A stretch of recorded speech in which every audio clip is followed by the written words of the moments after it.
454 454 454 ना 2।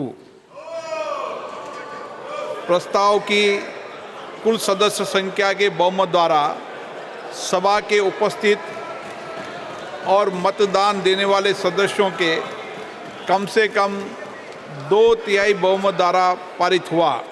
अब सभा विधेयक पर खंडवार विचार करेगी।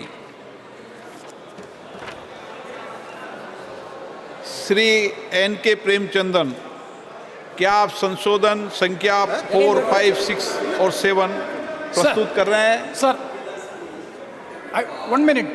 Sir, I have given notice of amendments to clause 2, clause 3 and clause 4. Almost all the amendments are one and the same. So I may be given 2 minutes to just to elucidate what is the scope of my amendment. Sir, the amendment is in almost all the clauses as nearly as may be one. चलिए, तो ये ऐतिहासिक bill pass हो गया है लोकसभा से। इसके पक्ष में 454 वोट पड़े हैं।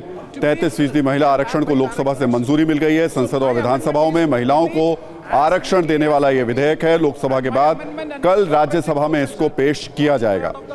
और एक बार आपको वोटिंग का जो नतीजा आया है वो भी बता देते हैं। इस विधेयक के पक्ष में 454 वोट पड़े हैं। चूंकि ये कॉन्स्टिट्यूशन अमेंडमेंट बिल था, इस वजह से इसमें 2/3 बहुमत होना आवश्यक है। मनीष, निश्चित तौर पर यहाँ पर तो जो दिखाई दिया उसमें हर कोई कह रहा था समर्थन कर रहे हैं। राज्यसभा में भी स्थिति यही होगी लगभग।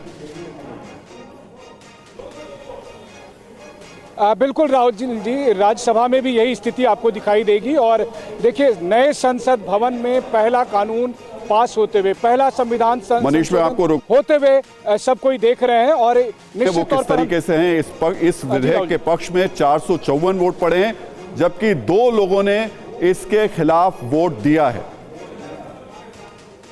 जी मनीष।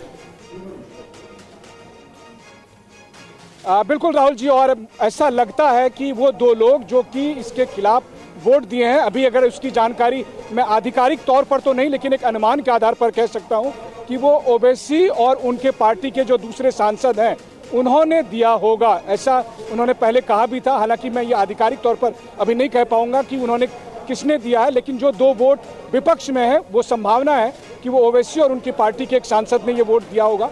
लेकिन अपने आप में एक बड़ा इतिहास बनते हुए हम सब देख रहे थे। दिलचस्प बात यह थी कि महिला आरक्षण विधेयक को, जो कई दशकों से लंबित पड़ा हुआ था, जब इसे पारित करने की बारी आई, और जो आप अभी आमोद जी के साथ चर्चा कर रहे थे इसके मतदान प्रक्रिया की, तो साधारण भाषा में कहूँ तो बैलेट पेपर के जरिए, एक तरह से जैसे कहते हैं, उसी तरीके से मतदान हुआ।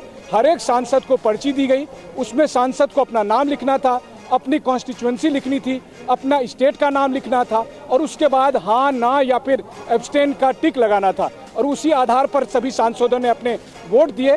फिर उनसे वो पर्ची कलेक्ट की गई और उसके बाद टेबल पर लाया गया, फिर उनकी गिनती हुई। और इसीलिए लगभग 20 से 25 मिनट का वक्त लगा, क्योंकि इस समय नए संसद भवन में जो डिवीज़न वाइज जो सीट का अलोकेशन होता है वो नहीं हुआ था। इसीलिए अगर मैं कहूँ कि तकनीकी भाषा में ईवीएम के तरीके से वो ये